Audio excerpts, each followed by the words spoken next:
Guys, welcome back to the channel. I am Adam Lane Smith, the attachment specialist, and I must call out sick relationship trends when I see them. And today is one of those days. I need to call out a modern trend that is growing and actually has spread into the mainstream media, so a lot of women are picking up on it and using it in their filtering process. I'm going to show you what this trend means for you and the underlying cause that's really making it a danger for people. I'm going to show you how to make sure you don't get hit by this. So let me ask you this very important question. For those of you who are currently in a relationship, how well do you really know your partner's values, their beliefs, their principles? Are you building a strong foundation in your relationship, or are you setting yourself up for heartbreak? And if you're not in a relationship yet, have you ever dated somebody only for it to erupt like a volcano in your face over differences in beliefs and values later on? And you want to prevent that from happening again? I'm going to show you how. The trend I'm calling out today that blows up in your face is the Barbie breakup trend. You may have heard about this. It's been all over the internet. I'm going to go deeper here in a minute on what this means. But quickly, the Barbie breakup trend is girls taking men to the Barbie film, or now that it's streaming, watching it at home, and using it as the litmus test for if they should break up with their boyfriend or not. Sometimes on the car ride home, sometimes right there, sometimes kicking them out with 24-hour notice. We are no longer a couple, move out. We're going to talk about that here in a minute. But the emphasis I want to put here is not the Barbie movie or people using a film as a problem. It's weird.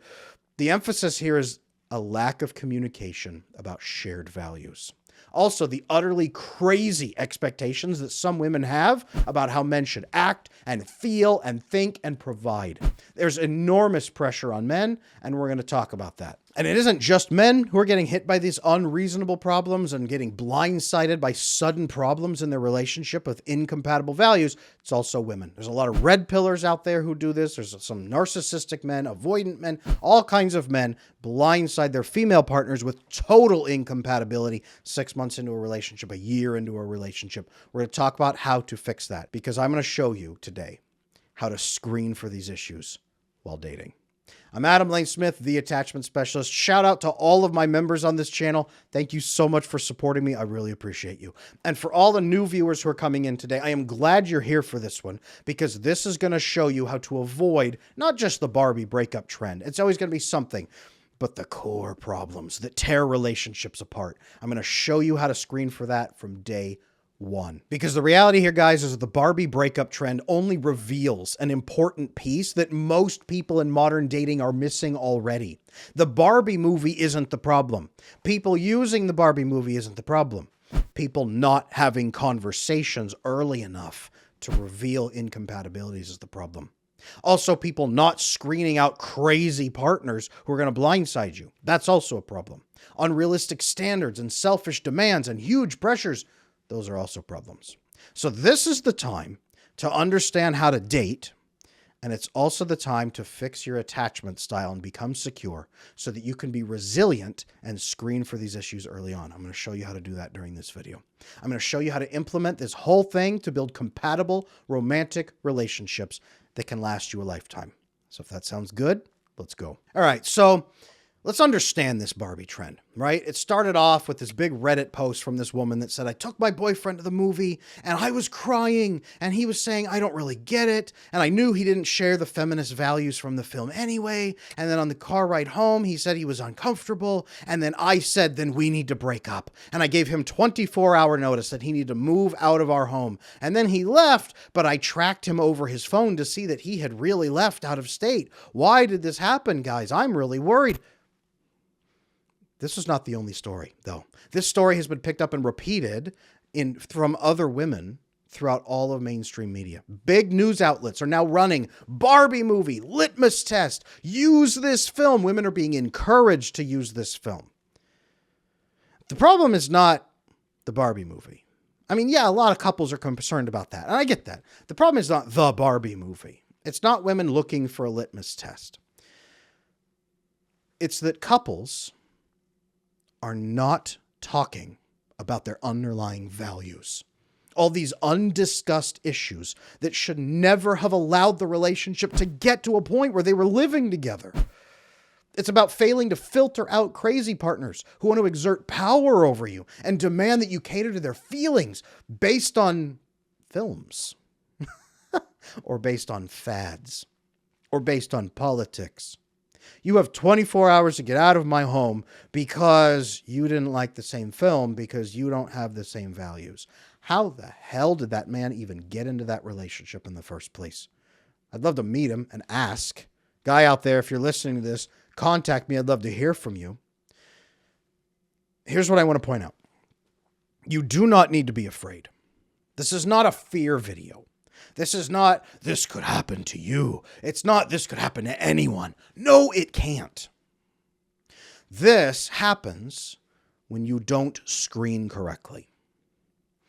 So my advice to you, and I'll show you how, is to date smarter and to date for compatibility. Now, I keep saying that the root of the problem is not understanding your core pieces, your compatibility. What does that look like? It's your beliefs, your principles, your life goals. Do you want to get married? Do you want to have children? There's people DMing me every single day at 8 years into a relationship saying, you know, I'm starting to believe he's never going to marry me. Yeah. What did he say the first 6 weeks you were dating? He doesn't believe in marriage. 8 years in and you're still waiting. There's guys 5 years in and she's saying, I really need kids. And he said, I thought it wasn't that big of a deal. There's people breaking up over a Barbie movie. You guys, imagine how weird it would be if you took a woman to John Wick and she didn't like how he was shooting people. So you broke up with her after a year of dating. It sounds pretty weird, but consider this. You need a filtering criteria. These women are using the Barbie film because they have no other filtering criteria. They have no understanding of how to compatibility test. And the men are getting into this circumstance because they don't either. In fact, people are avoiding compatibility testing. You need to be talking about your principles, your goals, your beliefs, your everything that can break you up so that you don't get into this circumstance in the first place. It's 100% avoidable. There are also a ton of influences, guys, upon your relationships that you need to be aware of. Social media, trends, peers, your partner's silent struggles, right? Two different people with two different phones on the same couch can get different feeds that color your view of the world differently. You can also have attachment issues. Now, I am the attachment specialist. I fix attachment issues. So you're here, I'm glad, but those attachment issues can rip you apart. In fact, a lot of people don't compatibility test because they don't think that it will ever work out. They don't think compatibility testing is acceptable because they have attachment issues. It makes you not open up. It makes you not want to share. It makes you think nobody will want to connect with you in that level. So attachment issues make it much, much, much, much more likely you're going to get Barbied. Now, most couples, they just assume that they're compatible. They just say, well, no, we're probably fine. It'll be all right. We don't need to talk about it. Unless you're like my client, Steve. It was horrible. Steve was with his partner for a year. Things were okay. Yeah, I don't know. We'll talk about kids when the time comes. We'll talk about marriage when the time comes.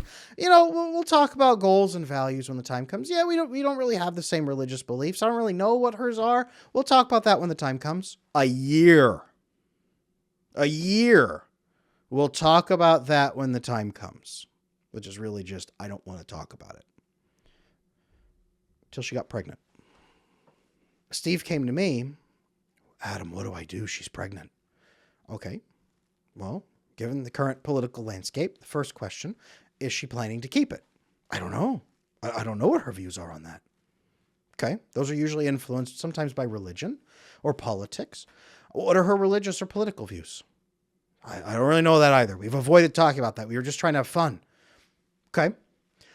How does she feel about co-parenting or marriage or any of that? Is she wanting to work with you? Does she want to get married? Does she want to raise a baby together? I don't really know that either. Okay. How are you guys doing? Well, you know, we fight sometimes and we're pretty distant sometimes and the sex really tapered off. This was one of the few times we had done it in a while. Okay. So the relationship's not doing great at 1 year. Have you talked to her about that? No, I didn't know I could talk to her about that. Guys, you don't want to get Barbied and broken up with. You also don't want to accidentally have a baby with someone you've been with for a year or 2 or 3 and know nothing about. What do you really know about somebody if you don't know their values, their goals, their beliefs, what they want, what they do, all of that? You know that they can have fun with you and like TV and enjoy sex. You should know more about that. You should know more about them. So what we're going to do, you and me here, all of us, we're going to talk about the importance of the open dialogue in relationships that avoid assumptions, because this is so important for you to look for in each other. Alone, people can get tempted. They can get confused, right? You and your partner, as you get to know each other, you guys can actually work together to protect each other in this world against influences, social media, peers, pressure, everything. You push against that if you know each other. You can also, together, you and your partner can stay smart. You can filter the world's influence, and you can build a great connection with each other where you actually share the same values. Then you can relax. Then when a life event happens, oh, we got pregnant. Well, at least we know everything is lined up. We don't have to guess what's going to happen. We can just do it together. When you see a movie, and you disagree about the movie a little bit, it won't crack you in half. We're talking a lot about preventing damage. We're talking a lot about making sure that you don't get hurt. But this is also a great excuse to build frequent, emotional, in-depth, passionate conversations together about your beliefs and your ideas. You can have an exceptionally great relationship by doing this compatibility testing. Yes, it will protect you. And it will also give you the thriving, fulfilling romantic relationship you have been looking for. So let's talk about really why these values matter even more than you understand that they do. Well, number one, when you understand your partner's beliefs and their core beliefs and who they are, it helps you build foundational trust. If you know that somebody believes in honesty and caring for each other, and talking through problems. If you have similar political beliefs, if you have similar religious beliefs, the research shows that you're far less likely to get divorced, number one, but you also won't get Barbied. You won't go see a feminist movie and you are both on such extreme opposite sides that you can't even speak for 5 days, let alone break up. Understanding each other builds foundational trust. It also avoids future conflicts. Sharing those values, it leads to smoother decision-making. Examples of this is when you understand those problems together. My wife and I, we have similar values. When a decision comes up, we don't have massive conflicts because we both have similar views and we at least know what the other one is thinking. We could say, hey, what do you want to do? Probably this, right? Yeah. What do you want to do? Probably that? Yeah. Okay. Let's figure that out. Let's compromise or let's do it together. Let's fix it. You don't have to sit down and say, okay, under gunfire, what are your beliefs? And then defend those beliefs immediately in the circumstance. It also ensures longevity in a relationship. Relationships, you guys, it's proven they last longer when they're built on strong shared foundations. Yes, religion is a major piece of that, but your religions also inform your views, your values, sometimes your politics, not always, but it informs your principles, your beliefs, your core essence of who you are and how you make decisions. Your religious beliefs are one of the biggest things you guys need to talk about. They may not matter as much in the first 3 weeks of dating, but they matter a lot once you settle in and maybe have kids. This will protect you against being Barbied. And it will help you build a deeper relationship because you trust each other and you understand each other. People always say, how do I know I won't get blindsided completely in a divorce?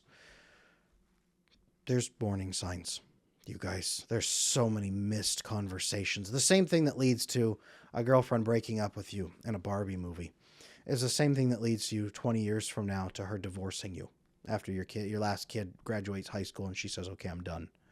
The same thing that prevents one prevents the other. And the same thing that fixes one builds an incredible relationship at 20 years. So you celebrate your 20-year anniversary surrounded by your friends and family. That's the value here. Your 20-year anniversary being that much fun and that passionate and that loving. So shared values, keyed mindsets, all these approach changes I'm talking about here, they will build you much better romantic results in your dating life. That's the goal here, you guys. So let's redefine modern dating because it sucks and I hate it. It sucks and I hate it. Let's talk about this. The first thing you're going to do, the first things all of us are going to do, is to start valuing openness over assumptions. This means encouraging more honest conversations right from the very beginning. So to start this, you need to know what your values are. Who are you? What do you want to achieve? Why are you dating? What do you want with a partner? What do you want in your life? Who are you and who are you trying to become? Sit down and write this down. Your 3 core values, at least, your 3 core principles. I talk about this in my book, Slaying Your Fear, also in the Attachment Bootcamp course. It's the number 1 thing I do because you must know yourself first. Know thyself. What are your 3 core guiding principles in life that you live by? And what's your 1 life goal, your life purpose? What do you direct toward? Know that. That's the beginning of openness over assumptions, so you can at least share who you are. Next comes values-driven dating. This means prioritizing discussions about principles, goals, beliefs, potential challenges. You talk in your dating life about how you're going to handle difficulties by getting to know each other on a deeper level first. My 3-date method teaches this. Date number 1, it's about openness. You walk in, you initiate conversations about your beliefs that you have, about family and friends that you have, values, all kinds of good stuff, right? Date number 1 is about getting to know the other person and hearing their story, making sure that they have what we call primal chemistry. Are they your type? But you end the date by going in for the ask. Hey, I'm looking for a long-term committed relationship. That's what I want. We don't have to get married tomorrow, but I do want to get married eventually and have a family. That's what I'm aiming for. I just want to make sure, are we on the same page? If not, hey, you know what? No harm. We'll finish dinner. We'll high five. We'll go our separate ways. But if you are, I'd love to take you out on a second date and get to know you better. That's how you do that second date ask, guys, right there. See how smooth that was? Then you end it by saying, again, are you looking for what I'm looking for? That's how you end the first date. That at least tells you that you're both looking for a committed relationship, maybe marriage, maybe kids down the road. Super easy. That's openness. Date number 2 is about diving deeper. You're going to share you're exploring your values. You're sharing your goals. You're sharing your life. You're telling stories about what you've done and seeing what the other person does under stress. You listen and you get their values in return. You see shared values and shared life goals in the second date. Really important that you know how to do that. There's a lot of storytelling that you weave in with that. You don't just list bullet points back and forth. You tell stories and listen to stories back and forth and ask questions about them. Date number 3 is about building that vision together. You discuss the potential future challenges you might experience by being real about baggage you might be carrying, asking each other about that. Ask each other, how do you feel about this baggage I have? What do you have about that? And then you say, by the end of the 3rd date, look, this is going great and I really like you. And I really think that we have a future here together. I'd love to make this exclusive. Again, we don't have to get married tomorrow, but I'm not looking to mess around. Are you interested in going into a relationship with me right now? Because we seem to be a great match. That kind of smoothness is what you need. Now, 3-date method, you guys. Imagine how many Barbie breakups could have been solved by this 3-date method. Imagine how many future Barbie breakups are going to be solved by you watching this video. Let's put this into practice here. Imagine you're on a date with a Barbie girl, and she has opposite views of yours, opposite everything, doesn't want the same things. She's going to eventually break up with you over a movie. If it's not Barbie, it's whatever it is down the road. She's going to break up with you about something, but it's going to hit you sideways because it's an incompatible value that you didn't talk about. But then you do that 3-date method. Hey, you know what? Let's get to know each other. Hey, I want this committed relationship. Do you? Great.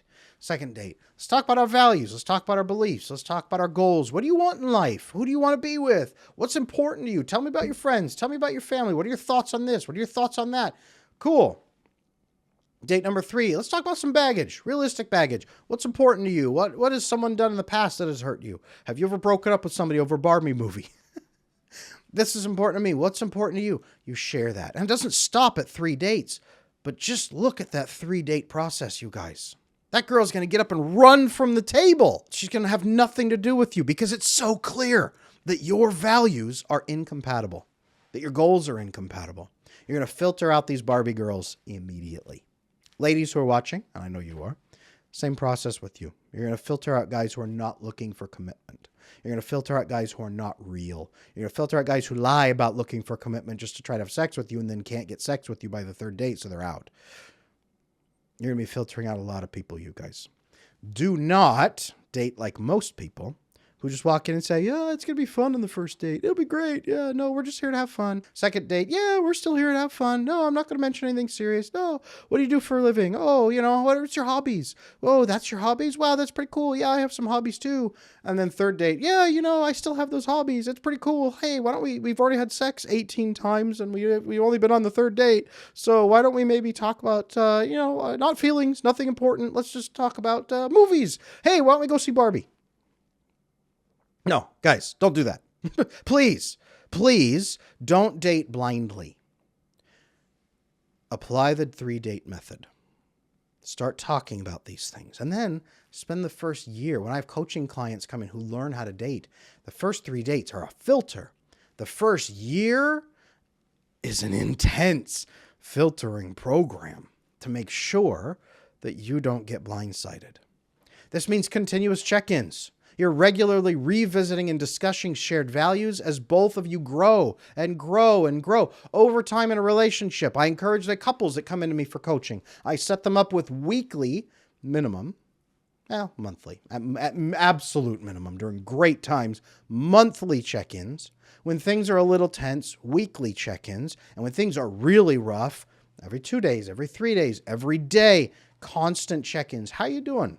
What's changed with you? What are you interested in today? What's new? What are your thoughts? Why is that happening? Being curious about each other, asking questions about each other, constantly checking in about things, sharing your vision for the future, kids, careers, lifestyle choices, talking politics, money, religion, stress testing for areas of conflict. It's not about stressing each other out. It's about testing the relationship itself with some stressful topics and see if it's fun to discuss them with your partner. It should be. Now, guys, this is not about ruining dating for yourself. It's about screening out poor matches, but allowing deeper connections with the right fits. Because the right people are going to come along and they're going to love what you have to say, and having these tough conversations, they're going to say, I believe that too. That's awesome. I thought I was the only one that felt that way. No, you're great. This is right. Tell me more. And they're going to love hearing from you. Screen properly. You're not trying to date anyone. You're trying to date the right one. And most of all, guys, make these conversations fun. It doesn't have to be grueling and nightmarish. It doesn't have to be an interrogation. It doesn't have to be bullet points off a list. Now, it would be grueling with the Barbie girl. She would hate these conversations. She'd have much, much to hide, or she would attack you for your answers. It'd be a horrible conversation. In fact, having these conversations, even if you kind of agree, but they're angry and they're stressed out and they refuse to talk to you, that itself filters people out. How they approach difficult topics, that should filter them out. Do not be afraid of this process, you guys. Use this process. It is not just about filtering out crazy. It is, but it's not just about that. It's about building a deeper friendship and relationship and connection where you understand and trust each other because you know each other, because you've had these conflicts, you've had these confirmations and that you're compatible, and you continue communicating and talking. This is what life is about. This is what compatibility is about. You're going to go through rough patches as a couple someday anyway. Filter for it at the beginning. Now, this can be especially hard if you're insecure or afraid to be open. And if you are, you probably have something called attachment issues, where your attachment style is insecure. You cannot properly connect to other people to give and receive love openly because you don't think people will be fair with you, or you think they'll hurt you or reject you or abandon you. So you struggle to open up and connect with them. Secure attachment is what you need to be able to do this. Now, secure attachment is the belief that other people will be honest and fair with you, that other people value that honesty because it allows them to make better decisions, and that they will listen to you and talk with you. If you haven't experienced that yet, I recommend you go back and look on my channel at what I call the 2 dating pools. The 2 dating pools video will walk you through why one dating pool is insecurely attached people who avoid hard conversations because they're afraid of getting hurt or abandoned, and the other is a dating pool of secure people who lean into those conversations to make sure they are compatible. And the 2 dating pools are completely segregated from each other. So if this is a new idea to you, I recommend you check out that other video. But the benefits of secure attachment go beyond just, hey, we can have hard conversations. You can build stability. There's mutual understanding between you and the other person.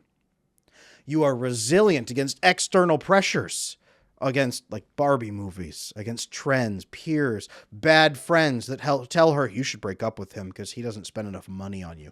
Weird stuff like that, right? You need to foster secure attachment in some relationships. For example, that 3-date method that I talked about. That's a tool of making sure you are doing value-driven dating. It ensures that you are focused on that. The 3-date method is built upon secure attachment, which says if you are open and honest, secure people will respond properly and will want deeper connection with you because you are interesting and trustworthy. So foster some secure attachment in relationships by being more open. And if you have attachment issues, they can begin healing with that experience. If you are with somebody who also has secure attachment or reasonably secure attachment, you don't have to be perfect. You do have to be willing to open up and build that connection. So guys, here's what I want you to take away from this. A lot of couples rush into the intimacy and they rush into the relationship without ever knowing who their partner really is. This risks those painful Barbie breakups and connecting with crazy people who are going to hurt you. Shift your thinking about this Barbie breakup trend. It's not about the Barbie movie, right? Barbie is not the villain here. The writer of Barbie, the media isn't no one is the villain here. It's about understanding and aligning with your partner's core values so that you don't date incompatible people and waste time on them and potentially get hurt by them. Instead, it's about using effective filtering to put up gates that you define, not some popular media trend. It's about dating smarter by dating with intention. Now, authenticity about your beliefs from the start creates security in the end, and it protects your time, your feelings, and your resources. It also builds an incredibly enriching relationship experience where you have a great time with someone that you know you can trust and somebody who gets you. So I want to encourage proactive communication right now in all your relationships from now on. This can help you build a solid foundation. It can define your boundaries. Be proactive in your communication. Don't wait to cross that bridge when you get to it. Because with the right tools and the right approach, anyone can build a fulfilling relationship that is based on mutual understanding and respect. Anyone can do this. It doesn't matter how tall you are. You could be a 5-foot tall guy with a reasonable job where you don't make $10 million a year. And you could still build an incredible, fulfilling, rich relationship with a wonderful woman who adores you and would never Barbie you. Even short guys. You can build an amazing relationship, you guys. You just need to know how to be proactive in your communication and in your filtering. To filter out the bad or the wrong and filter in the very right. Remember this line. Take control of your dating life so that you get the results you are looking for. Investing the time now in understanding your partner can save you potential heartbreak later. So let's do a brainstorming thing here together. What is one question that you will use or want to use or have used to filter the Barbies out of your dating life? Share that below in the comments, everybody, and let's build a list of great questions to ask on the first 3 dates that filter out the unreasonable and the irrational. Let's start this Barbie trend in its tracks right now and build better relationships with smarter questions. Guys, I am Adam Lane Smith, the attachment specialist. I have had a great time with you here today. Thank you for watching through to the end. Be careful out there There are a lot of Barbies out there. And I will see you in my next video, the 3-date method or the 2 dating pools. Either way, I'll be there.